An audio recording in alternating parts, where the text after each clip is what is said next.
saya Muhammad Fadlan Musaki dari kelas 11I absen 17. Saya akan mewawancarai tentang karya seni Sayap Jaran Kencak dengan Bapak siapa? Bapak Iwan. Pertanyaan pertama saya, bagaimana peran seni Jaran Kencak dalam membentuk identitas budaya suatu masyarakat? Nah, Jaran Kencak itu di Kabupaten Lumajang itu adalah ada versi sejarah yang mengatakan bahwa Jaran Kencak itu sudah ada sejak zaman Arya Wiraraja. Arya Wiraraja itu salah satu adipati di Sumenep yang kemudian dinobatkan menjadi raja di Kabupaten Lumajang. Dan pada saat dipimpin oleh Arya Wiraraja, Lumajang itu mencapai masa kebesaran atau masa kejayaannya. Sehingga sebagai orang Lumajang, yang notabene Lumajang itu adalah pemberian dari Majapahit, Kerajaan Majapahit Timur yang dipimpin Arya Wiraraja itu mencapai kemasan. Jadi menguasai wilayah Banyuwangi, Mas Jati Keduru ya, dari selatan, dari utara, tenggara itu dikuasai. Jadi Arya Wiraraja mencapai masa keemasan. Kita sebagai warga Lumajang itu harus bangga. Ya bangga bahwa Jaran Kencak itu merupakan jarannya Arya Wiraraja. Jadi dulu ada namanya Jaran Nila Ambara ya. Nila Ambara itu adalah jaran kesayangannya Arya Wiraraja sebagai Raja Lumajang mencapai wilayah. Dan dari sinilah harusnya kita bangga bahwa Jaran Kencak itu adalah salah satu ikon unggulan. Sehingga mulai di situ kan di mana di patung Wonorejo Pertigaan sini kan ada patung Jaran Kencak. Mengapa kok ada patung di situ? Ya itu ada sebagai identitas, salah satu identitasnya Lumajang selain kota pisang, selain kota apalah.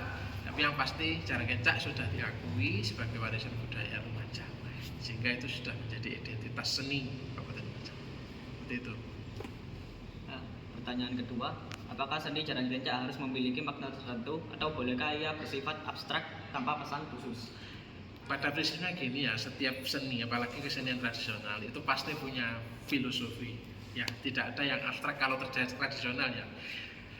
Bisa dilihat motif-motifnya. Salah satu contoh kalau di Jaran Kencak itu terletak pada kostumnya ya, ada pakaiannya kalau di foto ya, sampai lihat di medsos dengan foto, ada pakaian seperti pakaian jasirah zaman kerajaan dulu. Itu kalau ditelusuri memang saya tidak begitu detail, tapi setiap itu ada nilai filosofinya. Salah satu contoh warna merah. Warna merah itu mengandung arti keberanian. Ada warna perpaduan kuning hijau, semua itu ada arti-artinya. Terus ada motif seperti ini ya, motif itu saya tidak begitu paham kalau soal filosofi. Tapi di situ di kesenian tradisional itu selalu nyata, maksudnya kelihatan, dapat dilihat dan punya filosofi. Jadi tidak bisa ngawur, tidak bisa dikreasikan sembarang supaya nilai-nilainya itu tidak luntur. Jadi lebih ke pakem sebenarnya seperti itu. Pertanyaan ketiga, apa yang kalian ketahui tentang seni Jaran Kencak? Ini Jaran Kencak itu sebuah seni yang menggunakan kelincahan seekor kuda ya. Kalau seni-seni lainnya itu hanya menggunakan manusia, tapi Jaran Kencak itu sebuah seni yang unik. Karena Jaran Kencak atau kuda hewan itu jadikan pertunjukan, itu kan menjadi sebuah unik. Di daerah lain itu belum tentu ada. Jaran Kencak bisa menari, itu kan butuh pelatihan, butuh dilatih khusus, nggak sembarang kuda bisa. Di daerah lain pasti ada kuda, tapi di daerah lain belum tentu ada kuda yang bisa menari seperti Jaran Kencak. Jadi Jaran Kencak itu adalah sebuah seni yang menggunakan kuda dalam atraksi pertunjukan. Seperti itu. Pertanyaan keempat, siapa yang membuat karya seni Jaran Kencak? Jaran Kencak itu ada dua versi menurut sejarah ya.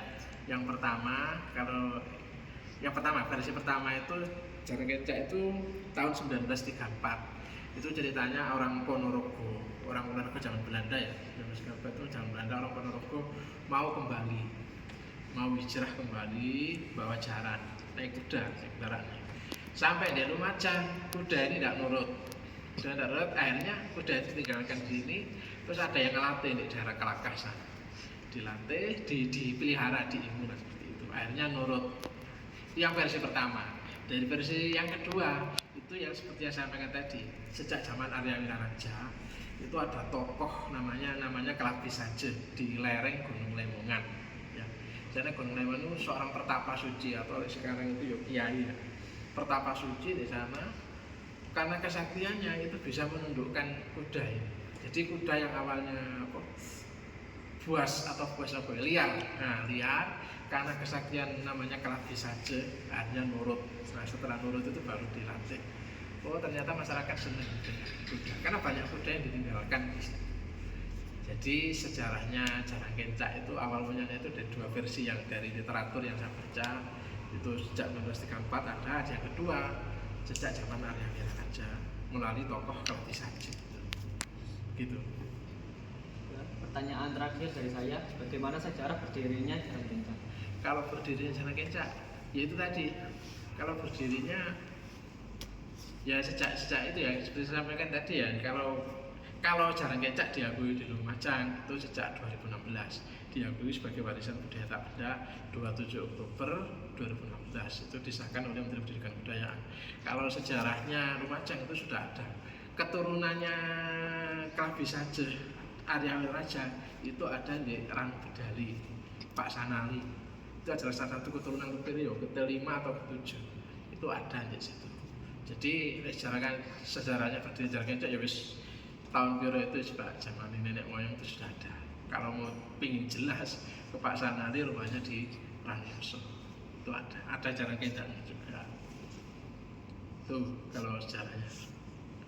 Terima kasih. Sekian wawancara hari ini. Wassalamualaikum warahmatullahi wabarakatuh. Waalaikumsalam.